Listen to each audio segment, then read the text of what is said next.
Okay, so we're going to look at 8.3 and 8.6 today for our last lesson. And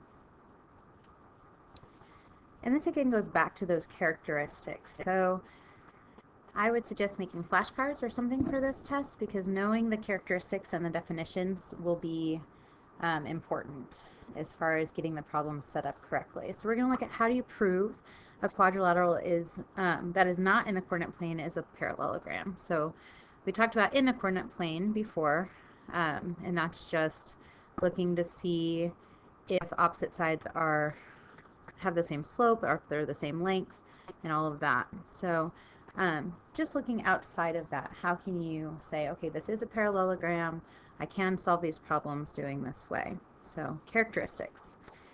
So the first way is just to show that both pairs of opposite sides are congruent.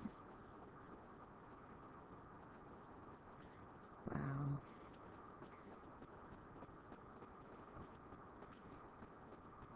Okay, they don't have to all be the same, but opposite sides here and here do need to be the same. So as long as that is true, it is a parallelogram. So that's not saying what type of parallelogram specifically, but we know it is a parallelogram.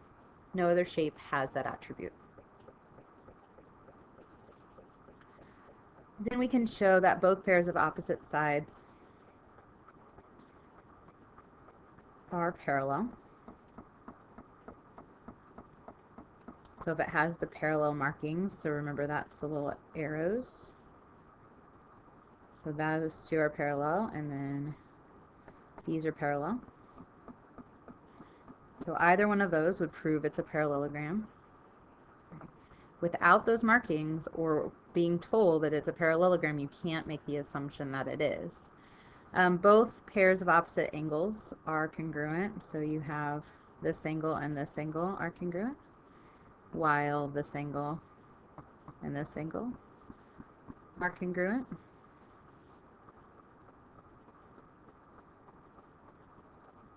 Okay, remember congruent means equal. Or you can just choose one pair. One pair of opposite sides are both congruent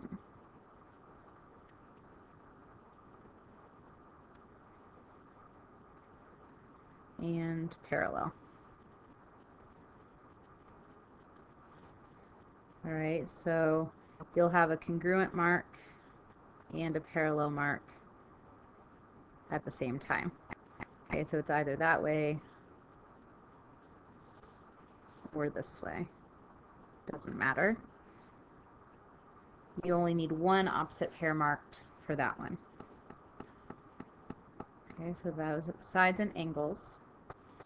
If you are given the diagonals in a parallelogram, you can also verify that it is a parallelogram by looking to see if the diagonals bisect each other. Do they cut each other in half? So is this one congruent to this one? And is this one congruent to this one?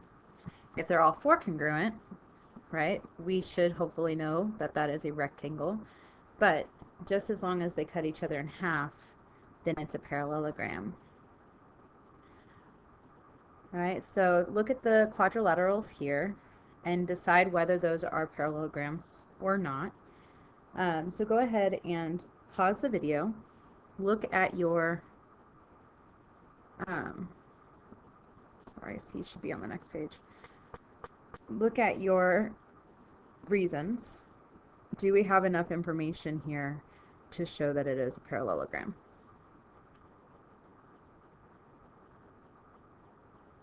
Okay, so both of these are yes. You do need to explain your reasoning. For this one, we can see that opposite angles are congruent. And for this one, we can see that the diagonals, these images look almost identical. The diagonals bisect each other.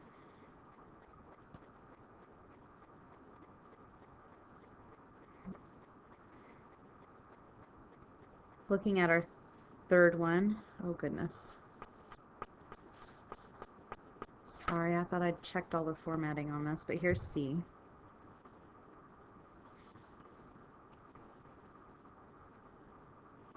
Looking at our third one, we have a pair of opposite angles that are the same and a pair of sides that are parallel, but since they're not both congruent and parallel, all right, it's not the same as our 1, 2, 3, 4th rule down in those rules. So it has one side that's opposite and parallel. So this one is no. There's not enough info.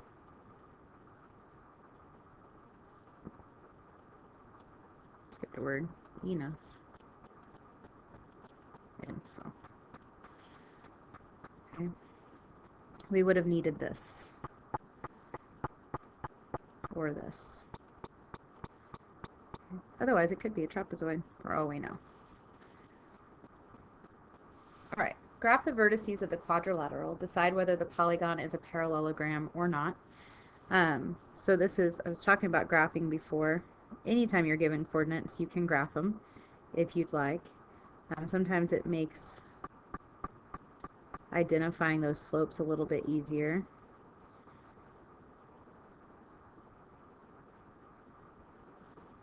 Because you can see them better. So here's BC. So A, B, C, D. If we want to know if it's a parallelogram, you can use any of those reasons to determine. So we can find the side lengths.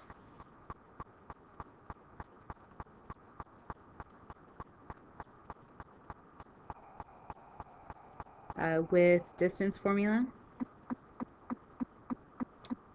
or Pythagorean theorem.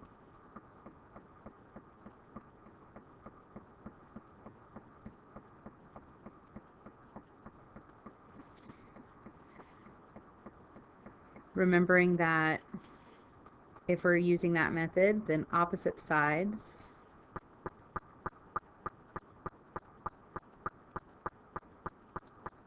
will be congruent.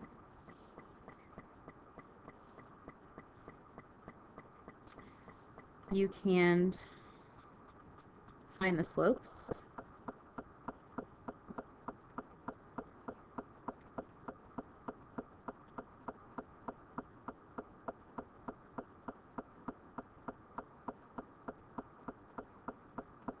In a graph, you can just count the rise over the run.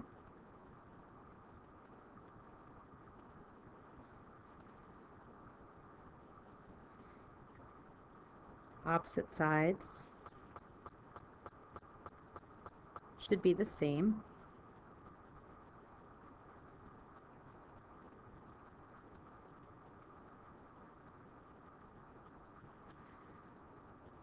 Or you can find the lengths and slopes for one pair of opposite sides.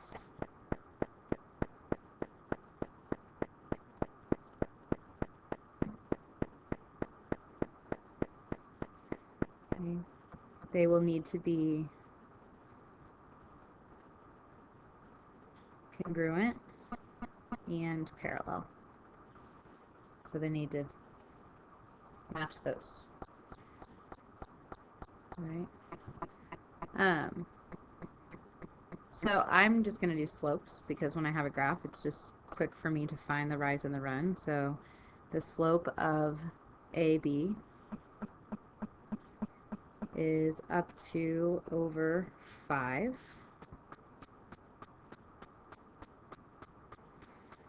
The slope of BC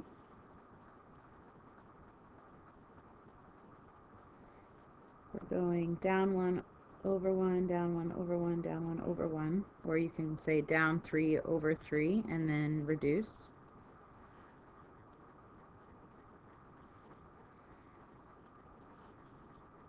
The slope of DC is up 2 over 5.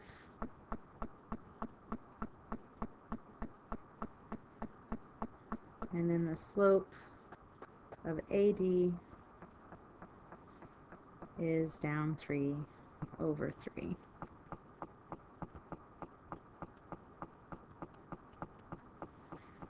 All right, so we can see here that AB is parallel to DC and BC is parallel to AD.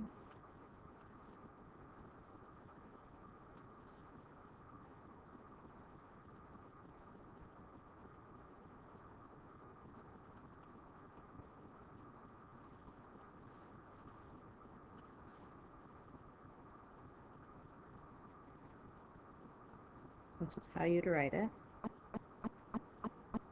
So yes, it's a parallelogram.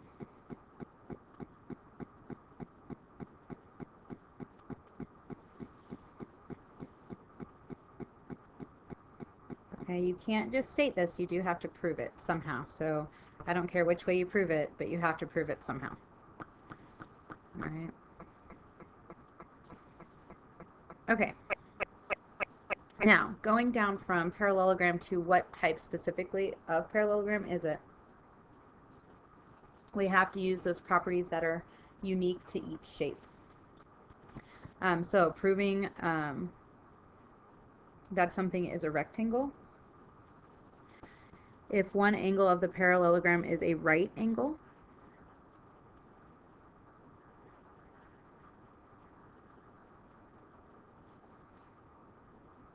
then it's a rectangle. Right?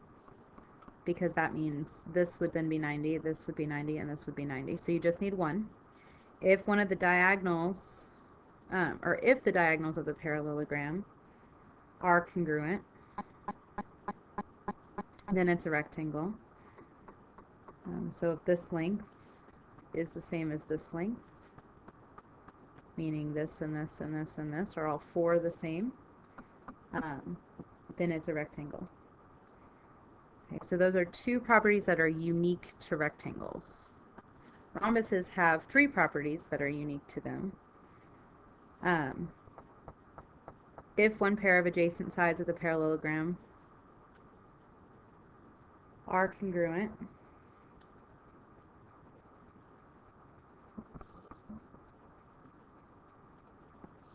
colors here, are congruent, then it's a rhombus. Adjacent meaning next to, so like this is marked congruent to this.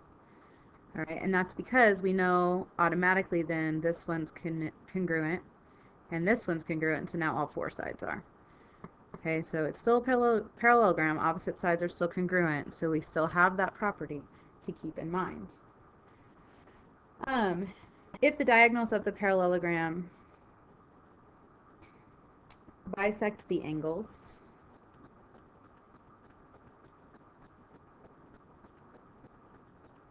then it's a rhombus. So what that means is you have your diagonal here, you have your diagonal here, so that is cut your angles in half, meaning that this half is the same as this one is the same as this one.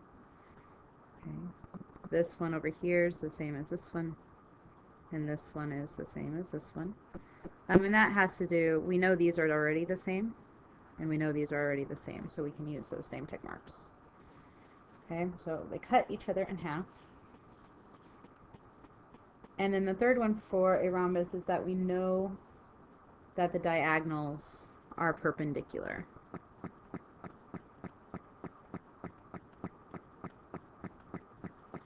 All right, so they not only bisect the angles, but then they also meet at a 90-degree angle, which makes all of those 90. Now, if we combine all of those attributes together, then we know it's a square. It needs at least one set of markings to show it's a rectangle and one set to show it's a rhombus. So it needs one of each. So remember, a rectangle, you would have like a 90-degree angle.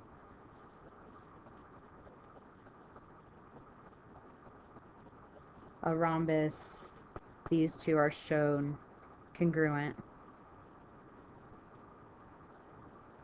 So in a square, you have both of those and the rectangle markings. You have to have one of each. Now this is definitely not the only way to do it, because rhombuses have 3 different things you could do to tell they're a rhombus. Rectangles have 2. So there's a couple different ways to mark those, but it needs one from each.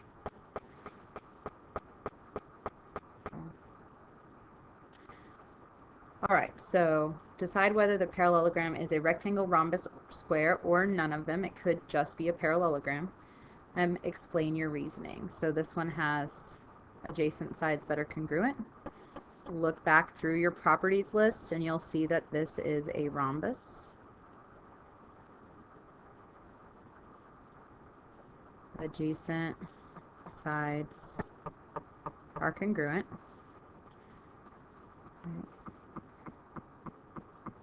This one, this is a right angle in the corner and a right angle at the center. Obviously, picture's not to scale if that's a 90-degree angle, but this is a rectangle marking. This is a rhombus marking if you look at your properties. So because of that, this is a square. It has a right angle,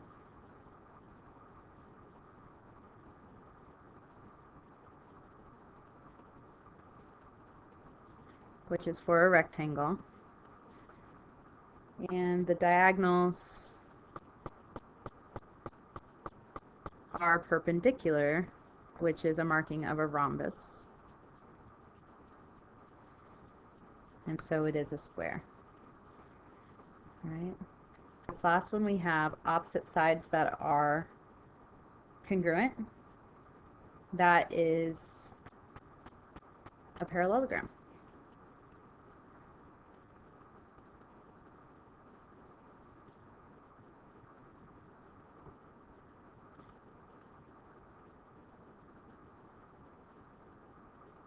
Or put none of these, like I stated up there.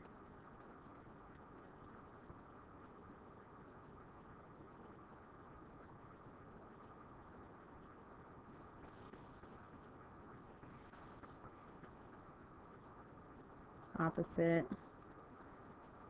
angles are congruent. Alright, so none of the special ones. It doesn't have any attributes that make it a square, a rhombus, or a rectangle. Alright, and that's it. Your assignment follows this, so you can go ahead and get started on that. And remember, test will be next Wednesday, so make sure to go through and start checking all your assignments and getting everything in order. Have a good weekend.